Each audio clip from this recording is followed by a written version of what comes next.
사무엘이 아직 여호와를 알지 못하고 여호와의 말씀도 아직 그에게 나타나지 아니한 때라. 여호와께서 세 번째 사무엘을 부르시는지라. 그가 일어나 엘리에게로 가서 이르되 당신이 나를 부르셨기로 내가 여기 있나이다 하니 엘리가 여호와께서 이 아이를 부르신 줄을 깨닫고 엘리가 사무엘에게 이르되 가서 누웠다가 그가 너를 부르시거든 내가 말하기를 여호와여 말씀하옵소서 주의 종이 듣겠나이다 하라 하니 이에 사무엘이 가서 자기 처소에 누우니라. 우리 10절 말씀 같이 읽습니다. 여호와께서 임하여 서서 전과 같이 사무엘아 사무엘아 부르시는지라. 사무엘이 이르되 말씀하옵소서 주의 종이 듣겠나이다 하니. 아멘. 우리는 지난주에 한나의 기도를 통하여서 하나님께 마음을 쏟는 기도에 대해서 배웠습니다.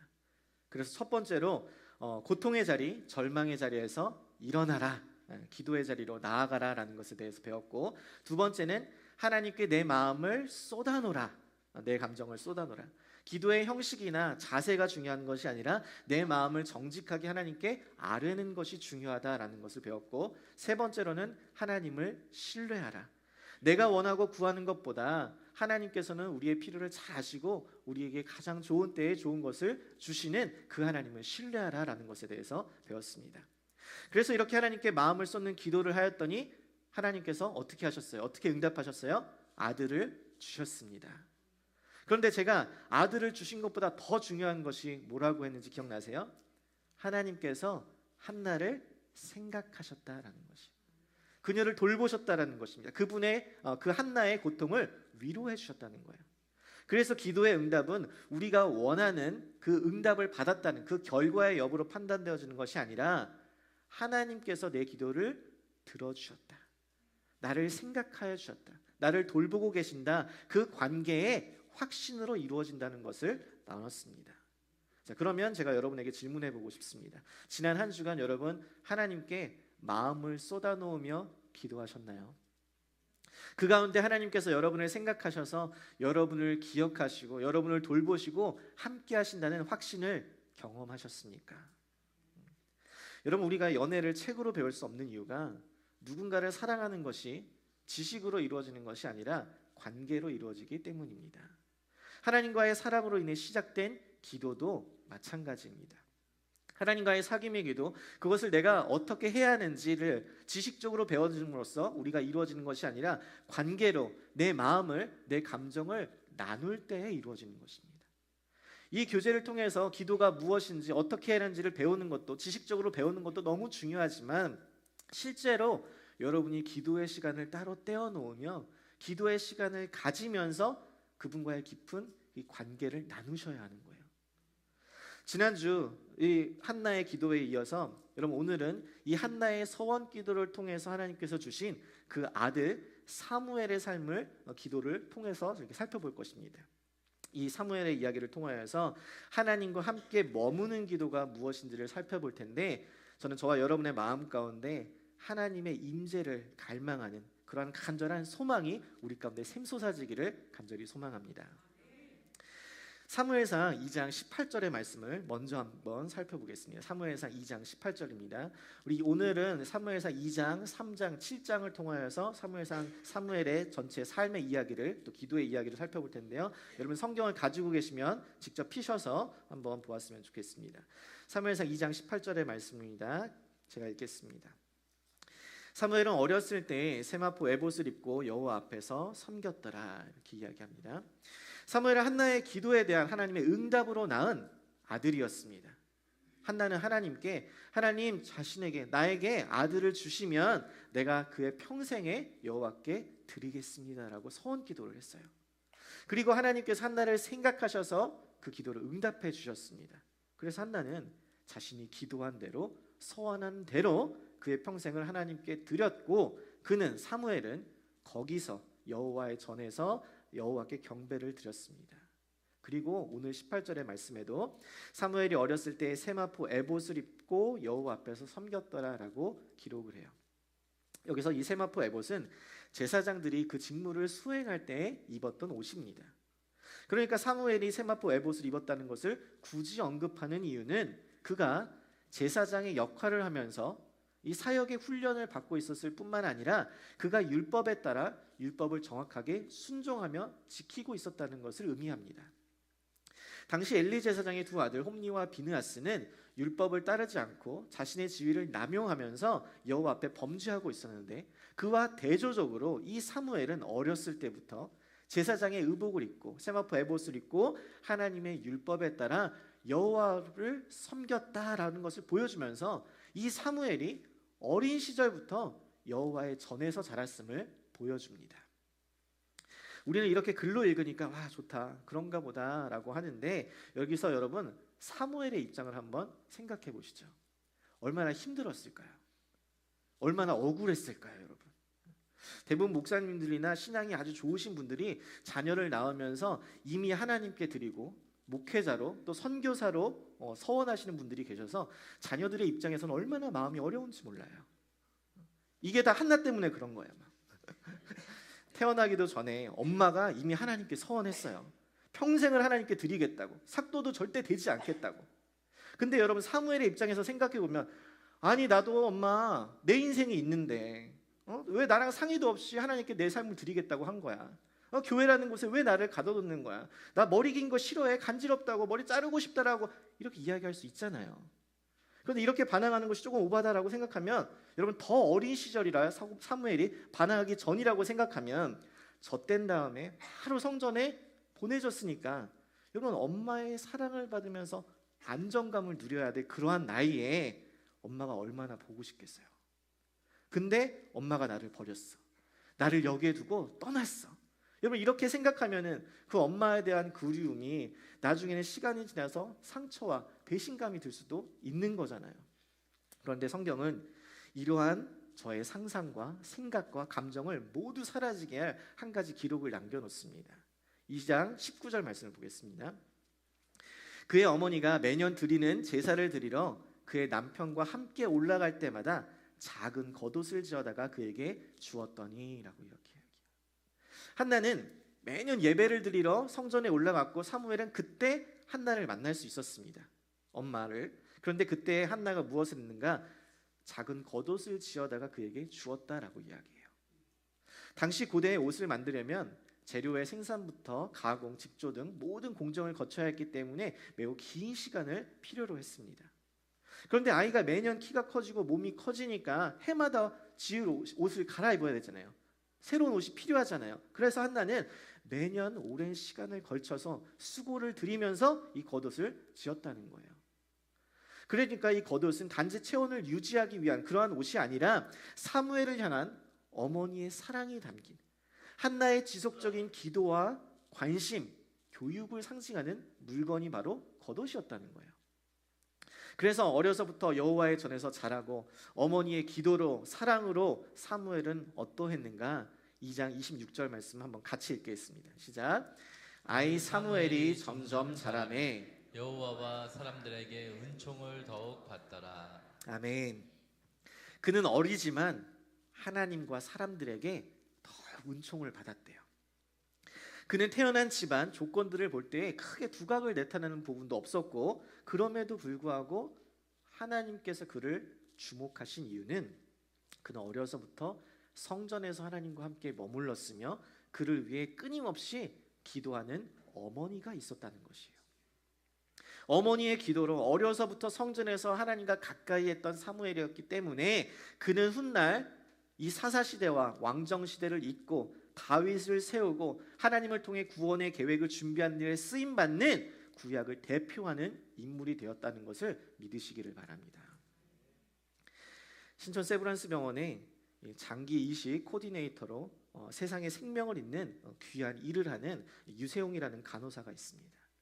그의 어린 시절, 이제 9살이나 10살 때쯤에 그는 손이 너무 아파가지고 이제 일상생활을 못할 정도가 되자 이제 병원에 가서 검사를 해봤는데 10살의 나이에 암이 발견된 거예요.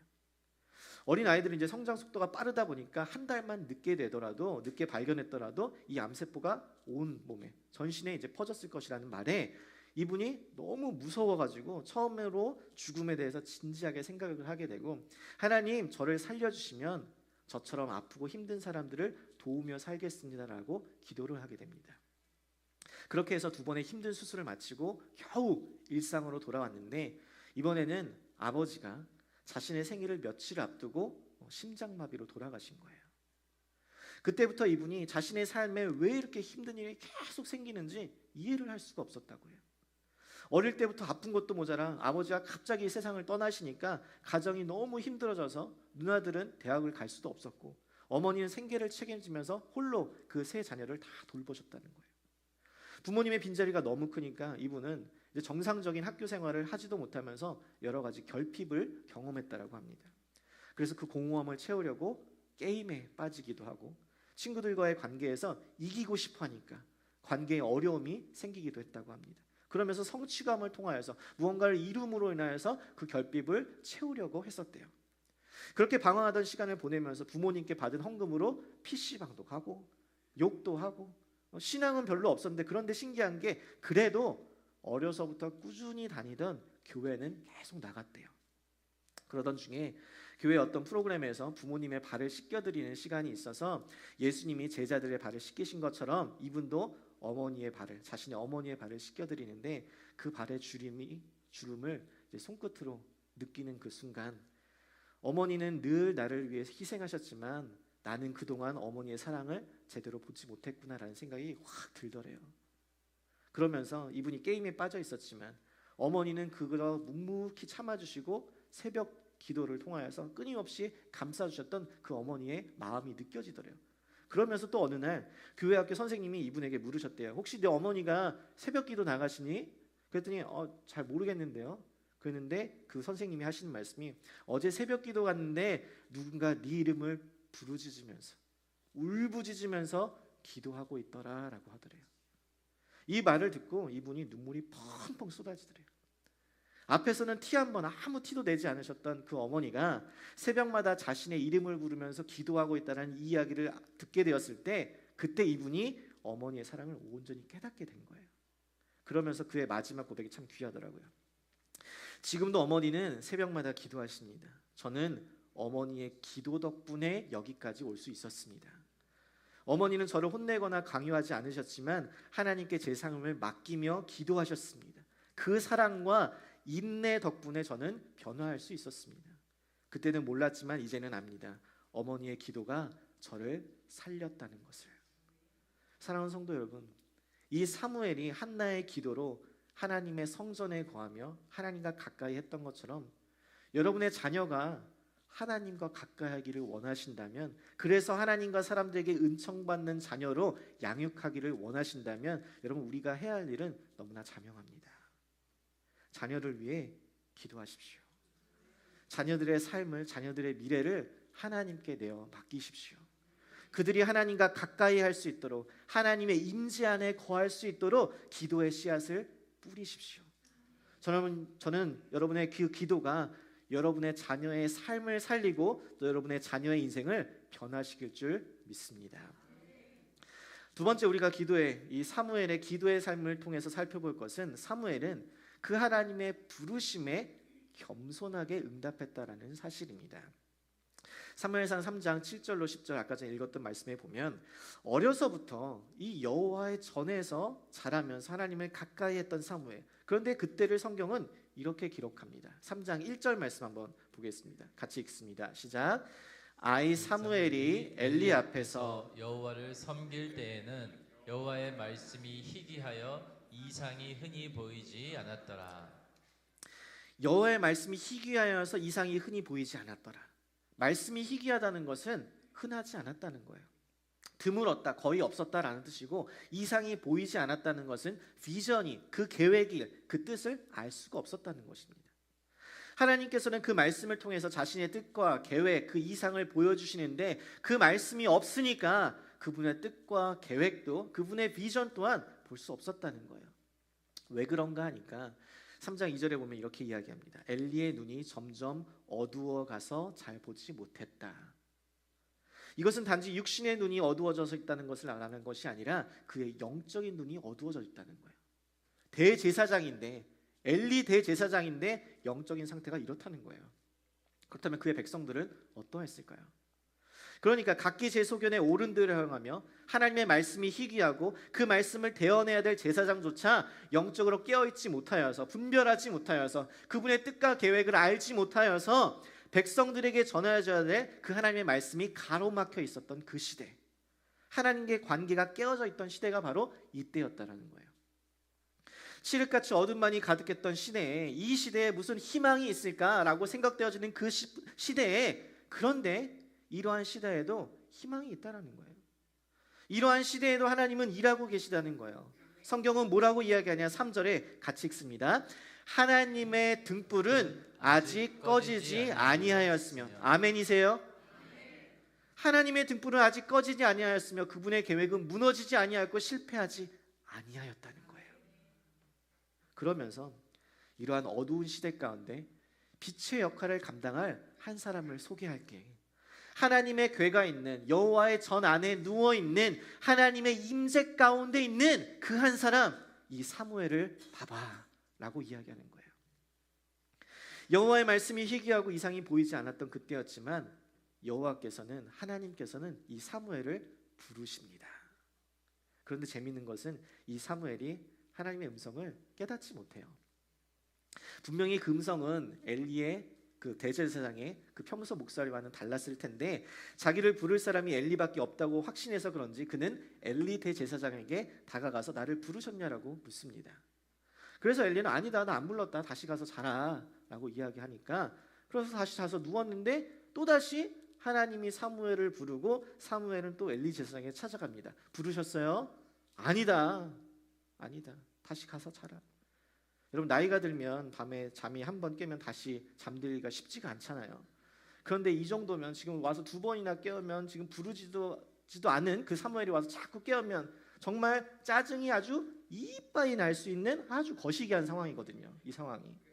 그런데 사무엘이 3번이나 찾아와서 자기를 부르자, 엘리 제사장은 이것이 하나님이 부르신 것이구나 라는 것을 알고 사무엘에게 어떻게 대답하는지를 가르쳐 줍니다. 그리고 4번째 다시 그 부르심을 듣게 되자 사무엘이 엘리 제사장에게 배운 그대로 대답합니다. 10절 말씀 다시 보시죠. 여호와께서 임하여 서서 전과 같이 사무엘아 사무엘아 부르시는지라. 사무엘이 이르되, 같이 읽습니다. 말씀하옵소서 주의 종이 듣겠나이다. 아멘. 그때에, 말씀이 희귀하고 이상이 보이지 않는 그때에 하나님의 부르심에 겸손하게 응답했던 사무엘에게는 하나님께서 말씀하여 주셨고, 사무엘은 그 하나님의 말씀을 그대로 전합니다. 그러자 어떤 일이 일어나는가? 3장 19절에 21절 말씀 보겠습니다. 사무엘이 자라매 여호와께서 그와 함께 계셔서 그의 말이 하나도 땅에 떨어지지 않게 하시니 단에서부터 브엘세바까지 온 이스라엘이 사무엘은 여호와의 선지자로 세우심을 입은 줄을 알았더라. 여호와께서 실로에서 다시 나타나시되 여호와께서 실로에서 여호와의 말씀으로 사무엘에게 자기를 나타내시니라. 아멘이세요? 처음에 말씀과 이상이 보이지 않았습니다. 그런데 하나님께서는 사무엘을 부르시고 겸손하게 응답했던 이 사무엘을 통해서 자신을 계시하기 시작하셨다는 거예요.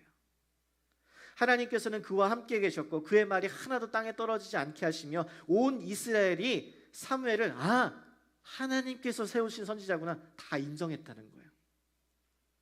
그리고 하나님께서는 그의 말씀을 그에게 나타내신 거예요. 자, 여기서 우리는 말씀하옵소서 주의 종이 듣겠나이다 라는 이 하나님의 부르심에 응답하는 사무엘의 모습 속에서 기도에 임하는 중요한 태도와 원리를 발견하게 됩니다. 우리는 지난주의 말씀을 통해 기도는 우리의 마음을 쏟아놓는 것이다, 우리의 감정을 쏟아놓는 것이다 라고, 나의 감정을 주님 앞에 정직하게 토로하는 것이다, 아뢰는 것이다 라고 배웠습니다. 왜냐하면 기도는 하나님과의 사귐이고 하나님과의 관계이고 인격적인 하나님과 우리와 관계를 맺는 것이라고 배웠기 때문입니다. 그래서 기도를 통해서 세워지는 그 하나님과의 친밀한 사귐의 관계는 원웨이, 일방통행이 아니라 쌍방통행입니다. 서로 같이 나누는 것이요. 우리는 종종 기도를 마치 우리가 하나님께 무언가 당연한 것을 요구할 수 있는 도구로 생각해서, 마치 알라딘의 요술로프와 같이 생각해서 하나님께서 일방적으로 막 말을 하시고 우리가 하나님께 일방적으로 막 말을 하고 안 들어주면 하나님 안 살아계시네, 나 사랑 안 하시네, 하나님이 내 기도로 안 들어주셨네 라고 이야기합니다. 여러분, 그런데 하나님은 인격, 성품, 퍼스널리티를 가지고 계신 인격적인 하나님이심을 믿으시기 바랍니다.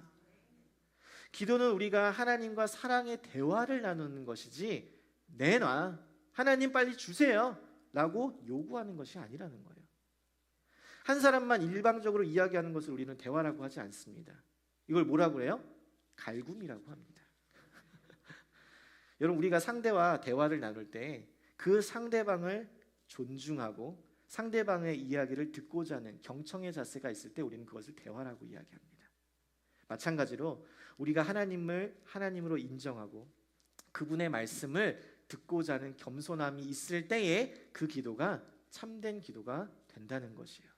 그때에 주님 말씀하옵소서 내가 듣겠나이다 라고 겸손하고 하나님 앞에 순종하는 마음으로 반응하며 듣고자 할 때에 하나님께서는 우리에게 말씀하여 주시고 우리와 함께 계셔서 그분의 말을 하나도 땅에 떨어지지 않게 하신다는 거예요. 저는 사랑하는 우리 성도님들이 이 하나님의 부르심에 겸손함으로 반응하며 나아가시기를 간절히 소망합니다.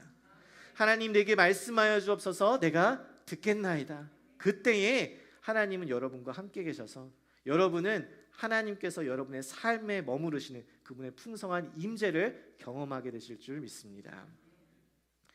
세 번째, 사무엘을 통해서 깨달을 수 있는 기도의 원리는 무엇이냐? 사무엘은 하나님과의 친밀한 사귐의 기도를 방해하는 우상을 제거했다라는 사실입니다.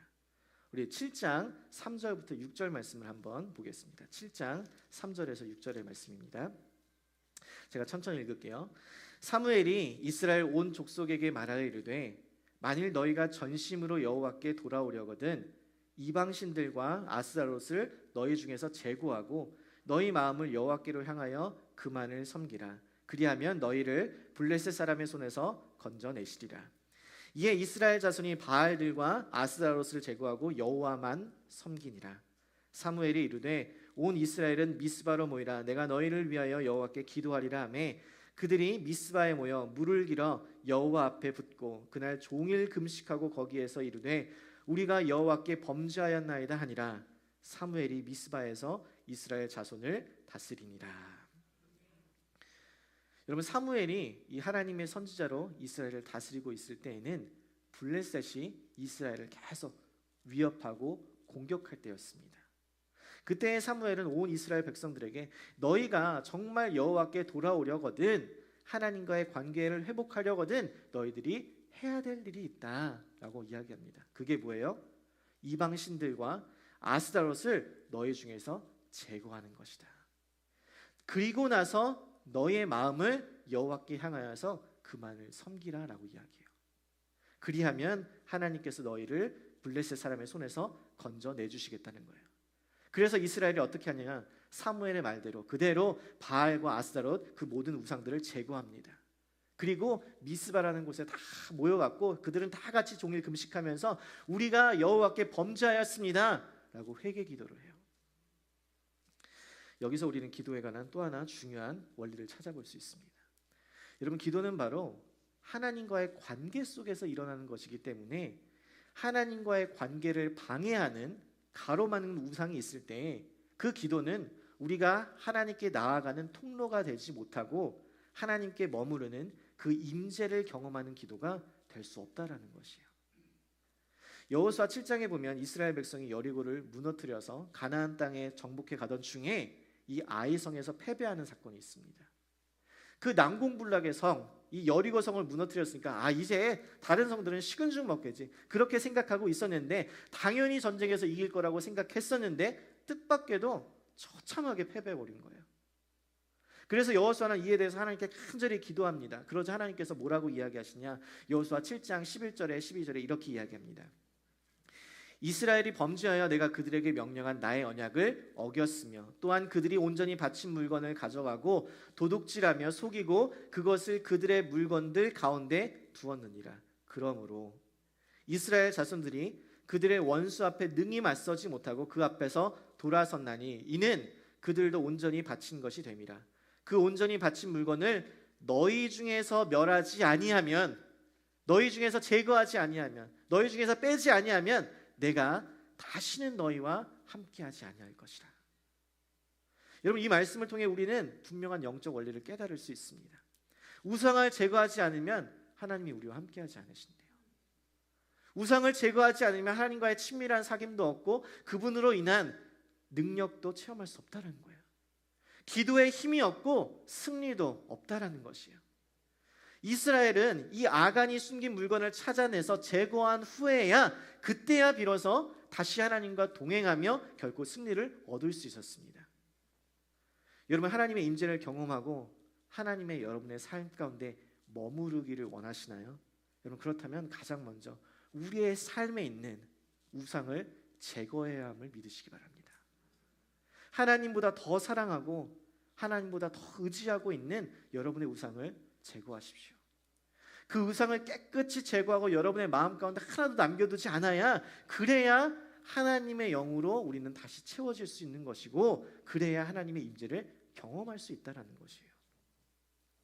19세기 부흥사 D.L. 무디는 이와 같이 이야기합니다. 나는 우리의 마음에서 하나님의 법에 반하는 교만과 이기심, 이기적인 야망 같은 것이 모조리 비워지는 순간 성령이 들어와 우리 마음을 구석구석 가득 채우신다고 굳게 믿는다. 계속해서 교만과 자만, 이기심, 쾌락, 세상이 가득 꽉 차 있으면 하나님의 영이 들어오실 여지가 없다. 다른 것으로 꽉 차 있으면서 하나님께 자신을 채워달라고 기도하는 사람이 너무나 많다. 그런 기도를 드리기에 앞서 먼저 자신을 비워달라는 기도를 해야 한다. 먼저 비움이 있어야 체험이 가능하다. 마음을 뒤집어 하나님께 반하는 모든 것을 쏟아내면, 우상을 제거하면, 그 우상들을 다 비우면 그때 비로소 성령이 들어오신다. 저는 이 말에 전적으로 공감합니다. 육신의 정욕과 안목의 정욕과 이생의 자랑 같은 하나님을 대신하는 그 우상을 제거할 때에, 하나님만을 온전히 섬길 때에 하나님의 영이 우리 안에 거하는 것이고, 우리는 그때야 비로소 그분의 임재를 충만하게 경험할 수 있다는 것이에요. 하나님, 내가 하나님보다 돈을 더 사랑했습니다. 하나님, 내가 하나님보다 명예를 더 중시했습니다. 내가 하나님보다 내 자녀, 내 남편, 내 아내, 내 가족을 더 사랑했습니다. 그러나 이제는 내가 하나님보다 더 사랑하고 의지하고 붙잡고 있었던 그 모든 우상들을 내려놓고 이제부터 주님만을 섬기겠습니다. 주님 한 분만을 바라보겠습니다. 주님만을 의지하겠습니다. 여러분, 이러한 기도가 저와 여러분의 기도가 되기를 간절히 소망합니다. 자, 그럼 이렇게 여호와의 전에서 자라며 하나님의 부르심에 응답하고 우상을 제거하며 기도로 항상 하나님의 임재 가운데 거하였던, 그래서 하나님과 함께 머무르는 기도의 삶을 살았던 이 사무엘을 통하여서 하나님은 어떠한 일을 이루셨을까요? 여러분, 이스라엘 백성이 사무엘의 지도하에 미스바에 모여서 회개 기도를 일으키자 원수들이 가만히 있지 않습니다. 여러분, 기도를 시작하시잖아요. 사단마귀가 가만히 두질 않아요. 여러분의 기도하는 시간을 뺏고 기도하는 것들에 자꾸 산만하게 하고 마음을 뺏기게 합니다. 원수들이 가만히 있지 않았어요. 사람들이 모여서, 이스라엘 백성들이 미스바에 모여서 기도하기 시작하자 이 소식을 들은 블레셋이 이스라엘을 쳐들어옵니다. 바로 쳐들어와요. 그러니까 이스라엘이 얼마나 무섭겠어요. 그런데 그들 가운데 누가 있었어요? 기도의 사람 사무엘이 있었어요. 사무엘에게 딱 가서 7장 8절 말씀입니다. 이스라엘 자손이 사무엘에게 이르되 사무엘은 우리를 위하여 우리 하나님 여호와께 쉬지 말고 부르짖어 우리를 블레셋 사람들의 손에서 구원하시게 하소서 하니 라고 이야기해요. 우리를 위해서 하나님께 쉬지 말고 부르짖어서 우리를 좀 구원해달라라고 사무엘에게 요청합니다. 그러자 사무엘이 어린 양 하나를 가져다가 하나님 앞에 번제로 온전하게 드리고 부르짖자 하나님께서 응답하세요. 블레셋이 싸우려고 오는데 그날에 하나님께서 블레셋 사람들에게 큰 우레를 발하여서 그들을 어지럽히게 하시고 패배하게 하십니다. 그리하여서 여호와께서 여기까지 우리를 도우셨다라고 해서 그곳에 에벤에셀이라고 이름을 짓고 하나님께서 사무엘이 사는 날 동안에 블레셋 사람들의 군대를 막으시고 이스라엘 백성들에게 평화를 허락하십니다. 이날 블레셋으로부터의 이스라엘의 백성의 구원은 어떻게 가능했던 것이에요? 기도의 사람. 이 기도로 하나님의 임재 안에 거하며 하나님과 친밀한 사귐 가운데 누리고 있었던 사무엘이 있었기 때문에, 바로 그가 쉬지 않고 부르짖으며 기도하고 있었기 때문에 하나님께서는 그의 기도를 들으시고 응답하셔서 대적으로부터 그들을 구원하시고 그들에게 평화를 허락하셨다는 사실입니다. 여호와의 말씀이 희귀하고 이상이 흔히 보이지 않고 하나님의 백성이라는 이스라엘이 타락하고 하나님을 버리고 그 명령을 거역하였지만, 하나님의 임재를 사모하며 그분만을 섬기며 그분 앞에 겸손하게 청종하기를 원했던 그 기도의 사람 사무엘로 인하여서 하나님의 등불은 꺼지지 않았다는 것이에요. 여러분, 우리는 이 세상이 점점 어두워져 가고 점점 더 악해져 가는 것을 아주 뼈저리게 느끼고 있습니다. 기독교인의 모습이 세상 사람들의 모습과 별반 다를 바가 없고, 그리스도인의 가정도 세상 문화와 가치관에 오염되고 있고, 그리스도인이 모이는 교회가 세상을 향해 오히려 악을 선동하고 분열을 조장하는 모습을 보게 됩니다. 하나님의 말씀을 인터넷과 유튜브를 통해서 어디서나 접근하고 또 들을 수 있는데, 그분의 말씀이 희귀한 것 같아 보이지도 않는데, 그분의 말씀하시는 것을 들을 귀가 없고 그분의 역사를 보는 눈이 없고 깨닫는 마음이 없으니까 우리는 어떻게 해야 할까요? 저는 이곳에 모인 여러분에게 도전하기 원합니다. 하나님의 꺼지지 않는 등불로 하나님의 임재를 갈망하는 기도의 사람이 되어 주십시오. 여러분의 기도로 여러분의 자녀가 살게 될 것입니다. 여러분의 기도로 여러분의 가정이 살게 될 것입니다. 여러분의 기도로 우리의 교회가 살아날 것이에요. 하나님의 임재를 부르는 그 한 사람의 기도가 한 영혼과 그 가정과 교회를 살게 하고 회복시키고 부흥시키는 것이에요. 여러분이 기도의 파수꾼이 되어서 하나님의 임재를 여러분의 삶에, 가정에, 교회에 채워갈 때에 여러분의 삶은 실패하지 않을 것입니다. 여러분의 가정은 무너지지 않을 것이에요. 우리 교회는 악한 대적들의 공격으로부터 흔들리지 않을 것입니다. 언제요? 우리가 기도할 때에. 여호와의 전에서 하나님을 가까이하며 하나님의 부르심에 겸손하게 응답하며 모든 우상을 제거하고 오직 하나님만을 섬기며 나아갈 때에 하나님께서는 그 기도를 들으시고 응답하시며 함께 하시는 줄 믿습니다. 저는 우리 교회 성도님들이 이렇게 기도를 통해서 하나님의 임재를 충만하게 경험하는 모든 기도의 사람들 되시기를 간절히 소망합니다. 저는 우리 교회가 그러한 기도하는 공동체가 되었으면 좋겠어요. 여러분, 교회마다 분위기가 다 있습니다. 어떤 교회는 잘 먹고 잘 노는 교회가 있어요. 어떤 교회는 아주 신나게 교제하는 교회가 있습니다. 다른 어떤 것이 안 중요해서가 아니라 그 무엇보다 기도를 통해서 하나님과 친밀한 사귐이 있어야 그것이 가장 중요하니까 저는 내 뜻과 내 생각 내려놓고 그분의 뜻과 그분의 계획을 분별할 수 있고 그분의 마음을 알 수 있는 이 기도하는 공동체가 가장 중요하다는 거예요. 그 기도가 기초가 되어야 모든 사역들을 건강하게 해나갈 수 있고 지속할 수 있기 때문에, 기도를 통해서 하나님께서는 자신을 계시하시고 나타나시기 때문에 기도가 가장 중요하다는 거예요. 저는 우리 교회가 기도의 능력을 체험하는 공동체 되기를 간절히 소망합니다. 저는 우리 교회가 기도의 응답이 날마다 쌓여져 가는 공동체 되기를 간절히 소망합니다. 여러분, 그 기도의 공동체는 저 혼자 만들 수 없어요. 교회 몇몇 집사님들, 안수 집사님들, 리더들이 만들 수 없습니다. 다 함께 만들어가는 것이에요. 저는 하나님의 임재 속에 살며 기도의 삶을 살았던 이 사무엘처럼 이스라엘 백성들이 구원함을 얻고 그리하여서 평화를 얻게 되었던 것처럼 하나님의 꺼지지 않는 등불, 그 기도의 파수꾼이 되어서 하나님의 임재를 구하며 기도하는 저와 여러분의 삶을 통하여 여러분, 우리의 삶이, 우리의 자녀가, 우리의 가정이, 우리의 교회가, 그리고 이 루이빌 지역이 살아나고 구원함을 얻고 하나님의 평화가 임하게 되는 그러한 놀라운 역사를 경험하는 우리 모두가 되기를 간절히 소망합니다.